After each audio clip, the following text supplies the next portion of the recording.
Meet Paul Joseph Goebbels, a man with a small stature but a booming, captivating voice. Unlike Hitler, who sometimes stumbled in his speeches, Goebbels was a masterful propagandist. He passionately preached German supremacy and anti-Semitism as Hitler's Minister for Public Enlightenment and Propaganda, believing every word he said. But when the Allies closed in on Nazi Germany, Goebbels was found dead, but his death remains shrouded in mystery.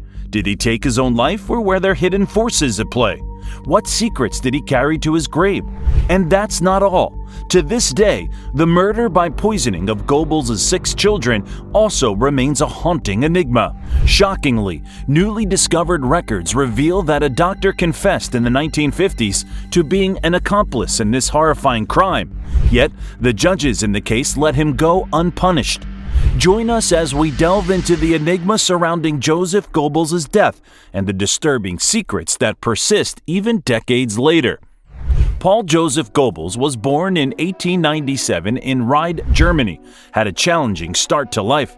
As a child, he contracted polio, which left him with a deformed foot and one leg shorter than the other. Because of this, he couldn't serve in the military during World War I. Instead, he pursued his love for learning, earning a PhD in history and literature from the University of Heidelberg.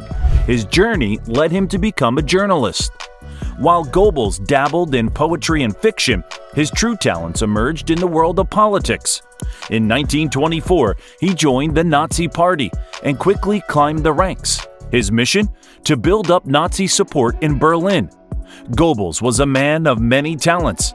He published a weekly newspaper called Der Angriff, meaning the assault, designed striking posters, organized impressive parades, and even had his bodyguards engage in brawls in beer halls. With his powerful voice and a knack for manipulating people's fears during difficult economic times, he successfully garnered support for the National Socialist cause. But his journey didn't stop there. When Adolf Hitler seized power in 1933, Goebbels took charge of the Ministry for Public Enlightenment and Propaganda. This ministry controlled nearly every form of media, radio, press, publishing, cinema, and the arts. Under his leadership, Goebbels imposed strict state control over artists and journalists. He removed Jews and political opponents from influential positions. One of the most chilling events orchestrated by Goebbels was the massive book burning in Berlin on May 10, 1933. University students ignited bonfires, destroying the works of Jewish and blacklisted authors. Goebbels also used films like The Eternal Jew in 1940 to spread the Nazis' anti-Semitic message. He commissioned Leni Riefenstahl's documentaries, Triumph of the Will in 1934 and Olympia in 1936, which showcased Nazi supremacy during the Berlin Olympics. Goebbels' mastery of propaganda earned him a reputation as a past master of the art. American Ambassador William E. Dodd noted that while Hitler was a capable orator, Goebbels had consolidated all media and art activities in Germany into a vast propaganda machine. This machine played a pivotal role in shaping the narrative of Nazi Germany, and Goebbels was at the heart of it all. Once Goebbels had successfully sown fear and hatred in Nazi Germany, he took an even darker turn. On November 9, 1938, after a Jewish student in Paris assassinated a German diplomat, Goebbels seized the opportunity to incite violence against Jews. He called for what he termed spontaneous demonstrations against them. This horrific night became known as Kristallnacht. When it was all over, mobs had killed 91 Jews, set fire to over 900 synagogues, destroyed nearly 7,000 Jewish businesses, and sent 30,000 Jewish men to concentration camps. But Goebbels' role in this dark chapter didn't stop there. He played a key part in executing Hitler's final solution. He publicly warned that the Jews will pay with extermination of their race and oversaw the deportations of Jews and others deemed undesirable by the Nazis from Berlin to extermination camps. Even during World War II, as the tide turned against Germany, Goebbels tirelessly wrote countless articles and gave stirring speeches to rally the German people to fight on. His most famous speech, known as the Sportpalast or Total War speech, delivered on February 18, 1943, stands out. Despite the Allies gaining ground and demanding unconditional surrender, Goebbels managed to whip the crowd into a frenzy. He urged them to commit to a near-suicidal total war. He spun tales of secret weapons and mountain fortresses where the Nazis would make their last stand, never wavering in his unwavering faith in the fascist cause. As World War II plunged into its darkest days, Paul Joseph Goebbels, the chief propagandist and minister for public enlightenment and propaganda in Nazi Germany, became a central figure in orchestrating the Nazi regime's most heinous atrocities. With his unparalleled skills in manipulating mass media, Goebbels played a pivotal role in shaping the narrative of Nazi Germany and inciting hatred, fear, and violence.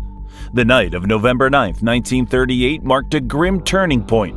After the assassination of a German diplomat by a Jewish student in Paris, Goebbels seized the opportunity to fan the flames of anti-Semitism. He called for spontaneous demonstrations against Jews, which unleashed a wave of brutality known as Kristallnacht, or the Night of Broken Glass. Rampaging mobs incited by Goebbels' rhetoric took to the streets, resulting in the deaths of 91 Jews, the destruction of over 900 synagogues, the ruination of almost 7,000 Jewish businesses, and the deportation of 30,000 Jewish men to concentration camps. It was a night of unparalleled violence and hatred, and Goebbels had played a crucial role in its orchestration. But Goebbels' involvement in atrocities didn't end with Kristallnacht. As World War II raged on, he continued to use his propaganda machinery to promote Nazi ideology and justify the most heinous crimes. He was a master of manipulation, capable of rallying the German people even as their situation grew increasingly dire. On February 18, 1943, Goebbels delivered his most famous speech, the Sportpalast, or Total War speech.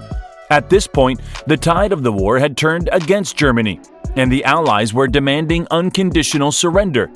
Yet, Goebbels, with his gift for oratory, managed to whip the crowd into a frenzy. He conjured up tales of secret weapons and fortified mountain strongholds, even as the reality of defeat loomed large. The speech was a testament to his ability to control and manipulate public opinion, even in the face of overwhelming odds. But the climax of Goebbels' life came in the final days of the war. As Berlin lay besieged by Russian troops, Adolf Hitler was dead by suicide. On May 1, 1945, Goebbels and his wife Magda faced an unimaginable choice. With the walls closing in, they decided to poison their 6 children before taking their own lives with the help of SS bodyguards. Their bodies were burned, left unburied, and quickly discovered by Soviet troops. It was a chilling end to a life dedicated to promoting hate and propaganda. Before their deaths, Goebbels uttered haunting words, declaring, "We shall go down in history as the greatest statesmen of all time, or as the greatest criminals." The tragedy took an even more perplexing turn, as despite the heinous act of poisoning 6 innocent children, no one was held accountable. It remained an enigma, subjected to years of speculation and misinterpretation. However, a surprising legal development unfolded in the late 1950s, shedding light on the leniency and questionable legal reasoning that characterized post-war trials of Nazi war criminals. Newly discovered documents revealed that the judges who handled the Goebbels case had been former members of the Nazi Party, a common occurrence in trials involving Nazi crimes in post-war Germany. These judges managed to disregard an indictment for infanticide and acquitted the defendant Helmut Kunz, who played a role in the tragic events of the Goebbels family's final hours. The story of Helmut Kunz, a former SS officer, is emblematic of the complex and often flawed process of post-war justice in Germany.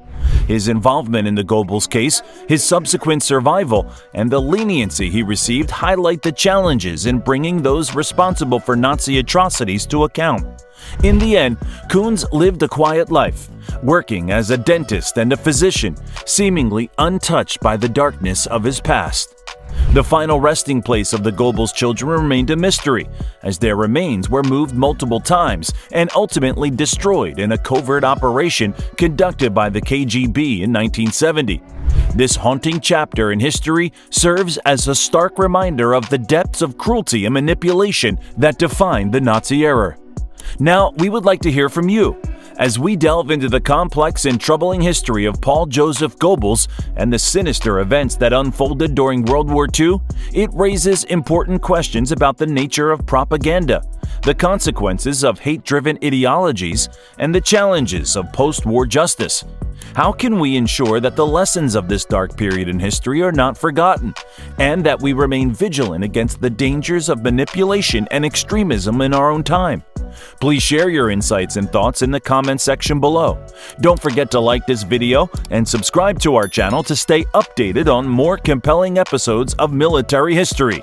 Together, let's continue to learn.